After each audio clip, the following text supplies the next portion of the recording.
شروع اللہ کا نام لے کر جو بڑا مہربان نہایت رحم والا ہے۔ پھر اس کے بعد تمہارے دل سخت ہو گئے گویا وہ پتھر ہیں یا ان سے بھی زیادہ سخت،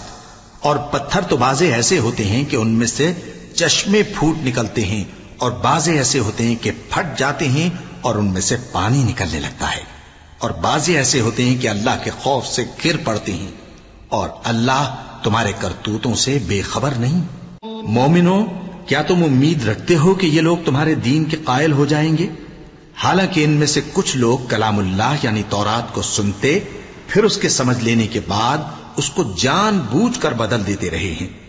اور یہ لوگ جب مومنوں سے ملتے ہیں تو کہتے ہیں ہم ایمان لے آئے ہیں،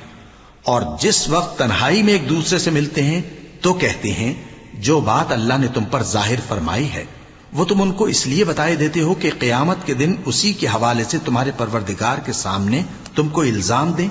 کیا تم سمجھتے نہیں؟ کیا یہ لوگ یہ نہیں جانتے کہ جو کچھ یہ چھپاتے اور جو کچھ ظاہر کرتے ہیں اللہ کو سب معلوم ہے؟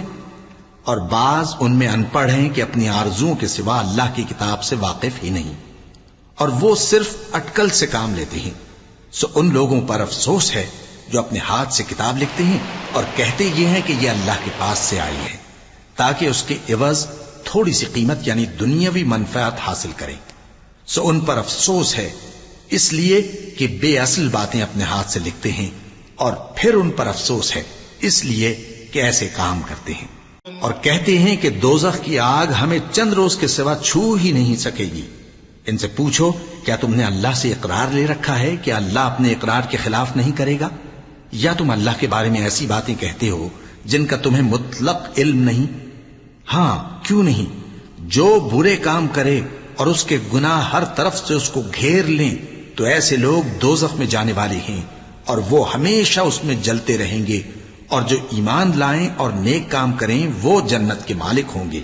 اور ہمیشہ اس میں عیش کرتے رہیں گے۔ اور جب ہم نے بنی اسرائیل سے عہد لیا کہ اللہ کے سوا کسی کی عبادت نہ کرنا، اور ماں باپ اور رشتہ داروں اور یتیموں اور محتاجوں کے ساتھ بھلائی کرتے رہنا، اور لوگوں سے اچھی باتیں کہنا، اور نماز پڑھتے اور زکوٰۃ دیتے رہنا، تو چند آدمیوں کے سوا تم سب اس عہد سے منہ پھیر کر پلٹ گئے۔ اور جب ہم نے تم سے عہد لیا کہ آپس میں کچھ تو خون نہ کرنا اور اپنوں کو ان کے وطن سے نہ نکالنا، تو تم نے اقرار کر لیا اور تم اس بات کو مانتے بھی ہو۔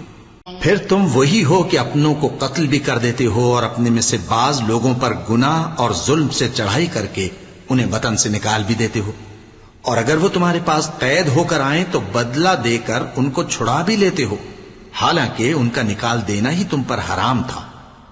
یہ کیا بات ہے کہ تم کتاب اللہ کے بعض احکام کو تو مانتے ہو اور بعض سے انکار کیے دیتے ہو؟ تو جو تم میں سے ایسی حرکت کریں ان کی سزا اس کے سوا اور کیا ہو سکتی ہے